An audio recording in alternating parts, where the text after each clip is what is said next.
की बात है। मालापुर नाम के एक छोटे से गांव में हरिनाथ नाम का एक गरीब किसान रहता था। वो बहुत ही ईमानदार और मेहनती आदमी था। उसके संस्कारों की बड़ाई पूरे गांव में हमेशा होती रहती थी, लेकिन किस्मत उसका साथ नहीं देती थी। उसकी खेती से मुश्किल से इतना अनाज होता कि 2 वक्त की रोटी का जुगाड़ किसी तरह हो जाता, लेकिन फिर भी वो अपने जीवन से संतुष्ट था, क्योंकि उसकी पत्नी कविता बहुत ही समझदार और स्नेही थी।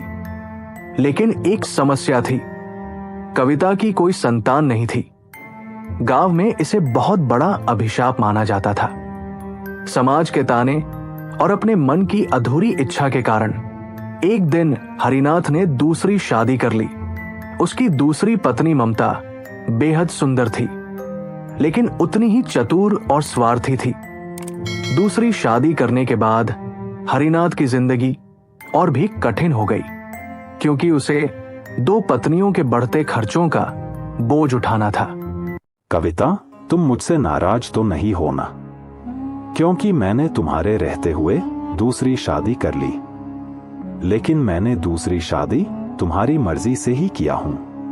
नहीं जी, मैं बिल्कुल भी नाराज नहीं हूँ।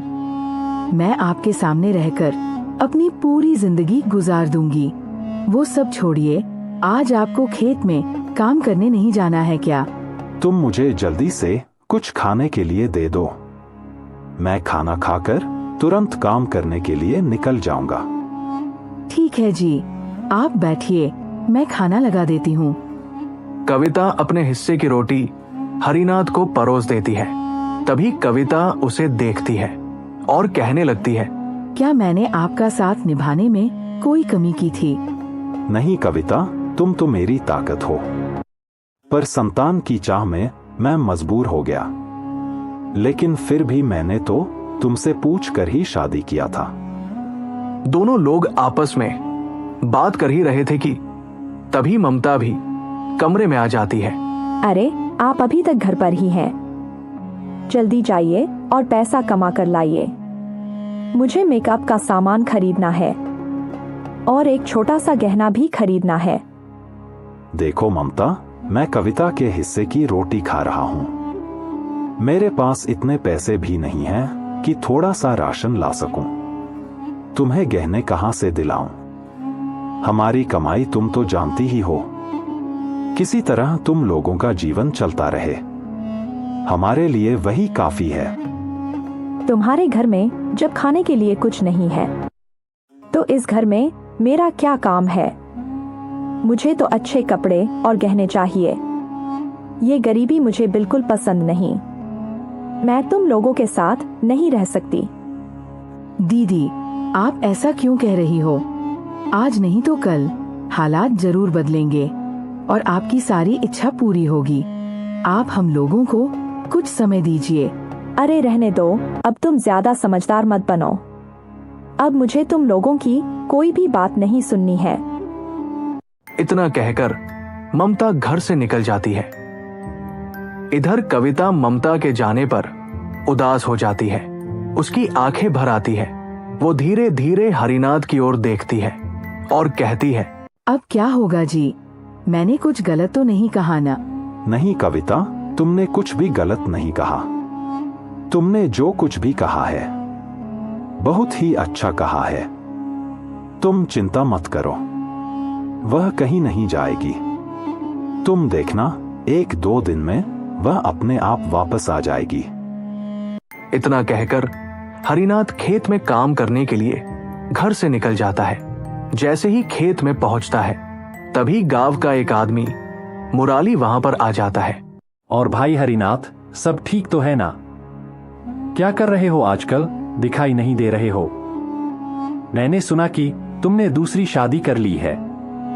हाँ मुराली भाई, मैंने संतान सुख के लिए दूसरी शादी तो कर ली है, लेकिन मेरी जिंदगी पहले से भी और बदतर हो गई है। ऐसे क्यों कह रहे हो भाई? क्या हुआ है? तुम शादी करके खुश नहीं हो क्या? नहीं भाई, मैं दूसरी शादी करके बिल्कुल भी खुश नहीं हूं। ममता मेरी एक भी बात नहीं सुनती है। और बड़ी बड़ी बातें करती रहती है। तुम ही बताओ, मैं उसकी इस बड़ी बड़ी ख्वाहिश को कैसे पूरा कर सकता हूं। लेकिन उससे भी दुख की बात है कि अब वह हमारे साथ नहीं रहना चाहती है।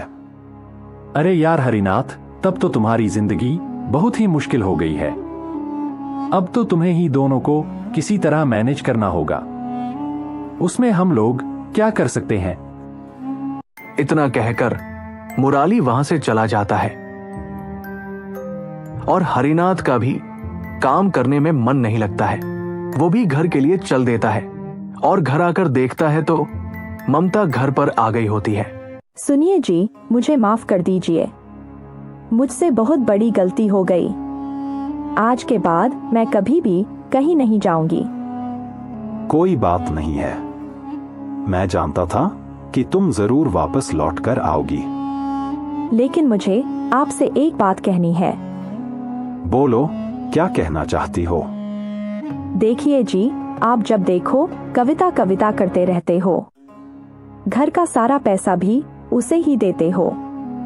कभी मुझे भी कुछ दे दिया करो, क्योंकि मेरा भी इस घर में आधा हिस्सा है। ऐसी बात नहीं है ममता।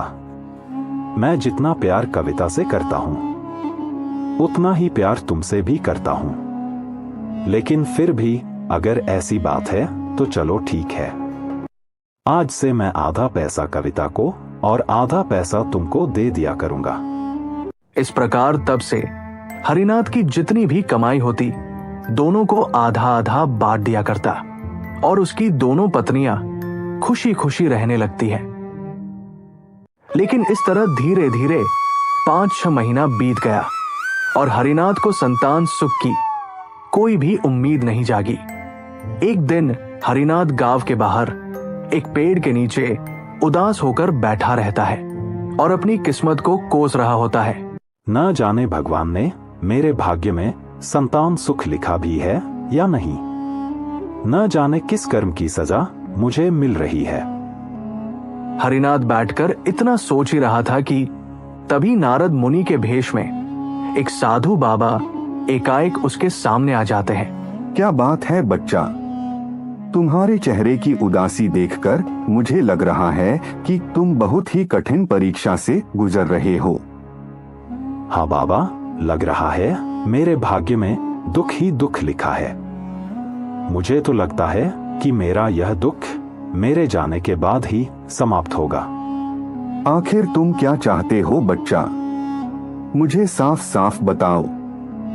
बाबा, मुझे संतान सुख चाहिए। उसी के लिए मैंने दूसरी शादी की। उसके बाद भी अब तक कोई उम्मीद नहीं जागी है। हाँ बेटा, तब तो तुम्हारे जीवन में दुख है। इस समय भी तुम्हारी परीक्षा ले रही है। लेकिन फिर भी कोई बात नहीं है। समय का इंतजार करो। अगर तुम्हारे भाग्य में संतान सुख लिखा रहेगा तो तुमको जरूर मिलेगा। नहीं बाबा, मैं इंतजार कर करके थक चुका हूं। अब मुझसे और इंतजार नहीं होगा। मैं भी मोह माया छोड़कर आपके साथ चलना चाहता हूं। आप हमें भी अपने साथ ले चलिए। नहीं बेटा, तुम ऐसा नहीं कर सकते हो। अगर तुम ऐसा करोगे तो तुमको बहुत बड़ा पाप लगेगा। तुम्हें ऐसा करने से तुम्हारी दोनों पत्नियों का जीवन बर्बाद हो जाएगा। तो आप ही बताइए बाबा, मैं क्या करूं? ना ही मैं सही से जी पा रहा हूं और ना ही मर पा रहा हूं। देखो बेटा, अगर ऐसी बात है तो मैं तुमको बता रहा हूं। आज से 6 महीने बाद तुम्हारी पहली पत्नी को संतान सुख की प्राप्ति होगी। मेरी बातों को ध्यान में रखकर अपना काम निरंतर करते रहना और 6 महीने बाद देखना, तुमको हमारी बात सच दिखाई देगी। अगर ऐसा हो गया बाबा, तो मैं अपना सर आपके चरणों में हमेशा के लिए रख दूंगा। बस आप अपनी कृपा इसी तरह हमारे ऊपर हमेशा बनाए रखना। इतनी बात कहकर साधु बाबा अंतर ध्यान